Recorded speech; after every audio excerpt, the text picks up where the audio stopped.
Всем большой солнечный привет из Швейцарии. Сегодня вам покажу исторический центр нашей деревни. Это наша церковь, она евангелистско-католическая. Евангелисты и католики туда вместе ходят.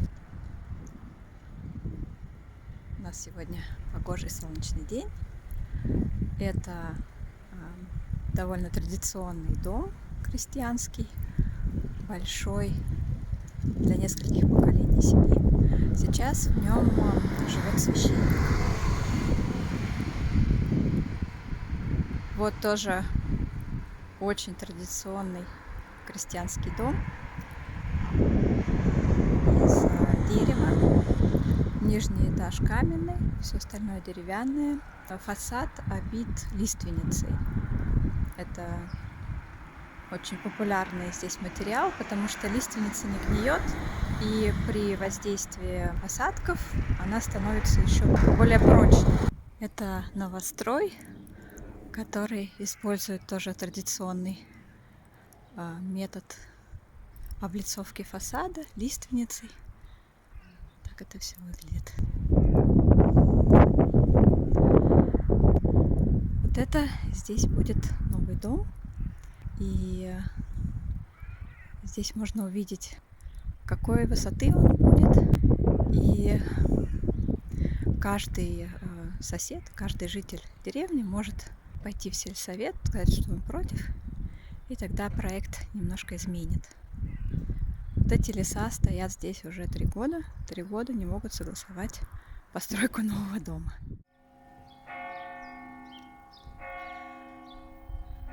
Каждый час звонит колокол на церкви, и также он отбивает каждую четверть часа.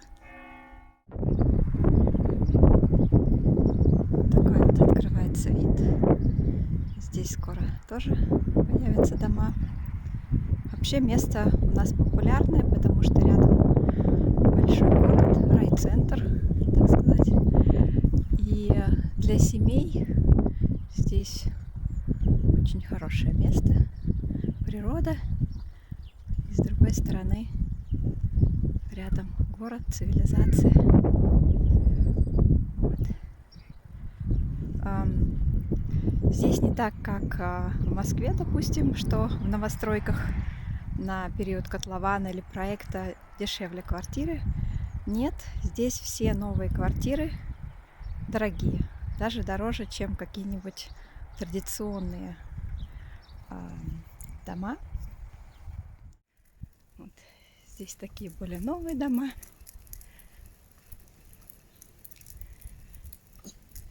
Многие сейчас в отпуске, сейчас каникулы, и многие уехали в горы кататься на лыжах. Очень мало людей у нас в деревне осталось. И вот моя знакомая, подруга, она тоже уехала, и мы сейчас идем к ее почтовому ящику, чтобы взять газеты, которые она выписывает, они ей приходят.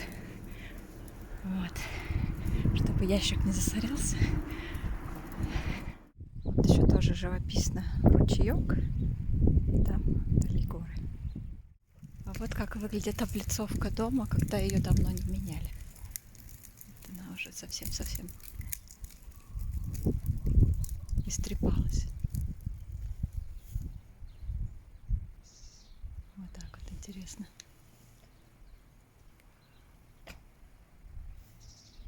Ну и, конечно же, швейцарский флаг. Куда без него. Это у нас единственное граффити на всю деревню.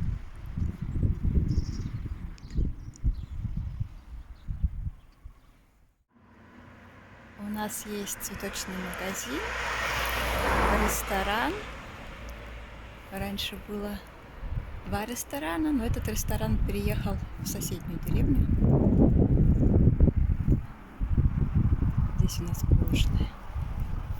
Еще есть супермаркет. Это администрация, сельсовет. Здесь есть библиотека.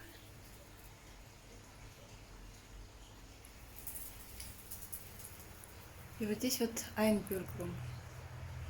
те, кто подались на гражданство швейцарское.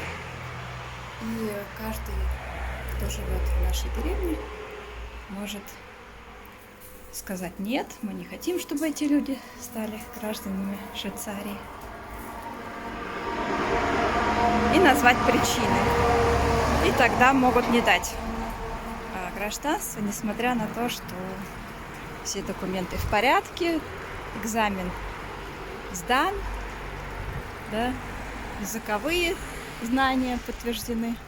Вот если человек, допустим, как-то громко себя вел и соседям не понравилось, то могут не дать гражданство. Значит, это у нас здесь тоже солнечные панели поставили. Так, здесь у нас сеньорен-центрум, как дом престарелых, но он дорогой.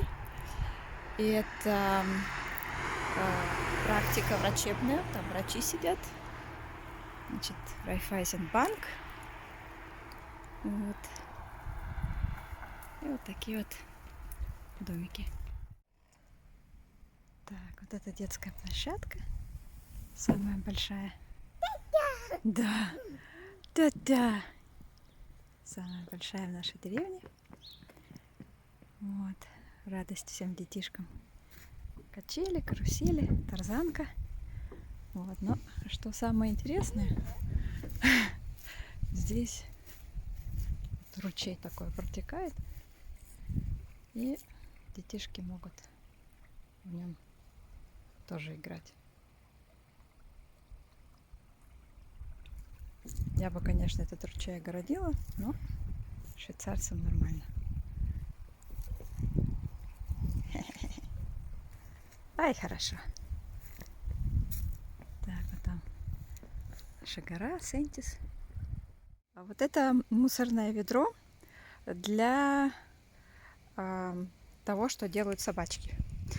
В общем, когда выгуливают собачек, берут пакетики отсюда, какашки собирают, туда бросают. И каждый владелец собачек, он платит налог специальный. И из этого налога идут деньги на пакетики и на уборку. Все собаководы гуляют с собаками на андерлайне. В общем, на поводке. На поводке играют, гуляют с ними. И это очень хорошо, потому что в деревне много детишек. Вот самолет полетел из Цюриха на восток. Это новостройка, в которой мы присматривали квартиры.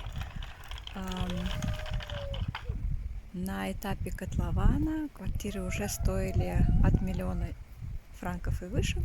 Здесь 5 квартир, по 2 на этаж и наверху 1. И уже на этапе котлована верхняя квартира была куплена. Внутри подземный гараж, и одно машиноместо стоит 300 000 франков. Мы также смотрели, что еще продается здесь в нашей деревне. И есть за такую же цену, там 1 200 000, 1 500 000, дома из старого фонда. В них, конечно, надо вкладываться, но это свой дом. И, конечно, гораздо просторнее помещение. Что еще интересно, мусорные мешки должны быть определенного цвета. Если они будут какие-то другие, то мусор не возьмут. И мешки стоят дорого. По-моему, 10 штук 25 франков.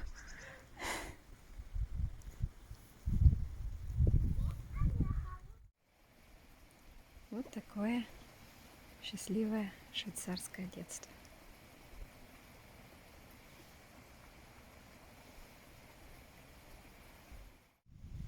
Что хочу сказать о языке, это то, что здесь, в деревне, говорят на швейцарском диалекте. Он отличается от немецкого. То есть у меня, допустим, уровень C1. Я спокойно с ними общаюсь, они меня понимают, потому что школа у них на немецком языке. А когда они между собой общаются, это швейцарский диалект, и мне приходится напрягать ухо, и только вот практикой, практикой, практикой понимать, о чем они говорят. Некоторые слова вообще не догадаешься, что это. Допустим, мотоцикл, по-немецки моторад, по-швейцарски тёф. Я их спросила, почему тёф? Они говорят, ну как же, мотоцикл говорит тёф, тёф, тёф, тёф, тёф, тёф, тёф. Вот такие вот ассоциации. Ну, в общем, интересно. Феликс ходит с 2,5 лет в игровую группу, и там все говорят на швейцарском диалекте. И он уже начал понимать. То есть раньше он не понимал, а сейчас уже понимает и какие-то слова вставляет. Допустим, не драй, 3, а дрю. Да, он уже говорит дрю. Вот, не там, лила, фиолетовый, а виолет. Ну и много таких словечек вставляет. А так он у нас билингв. Я с ним говорю по-русски и по-немецки. И муж тоже с ним говорит и по-русски, и по-немецки. У меня муж билингв.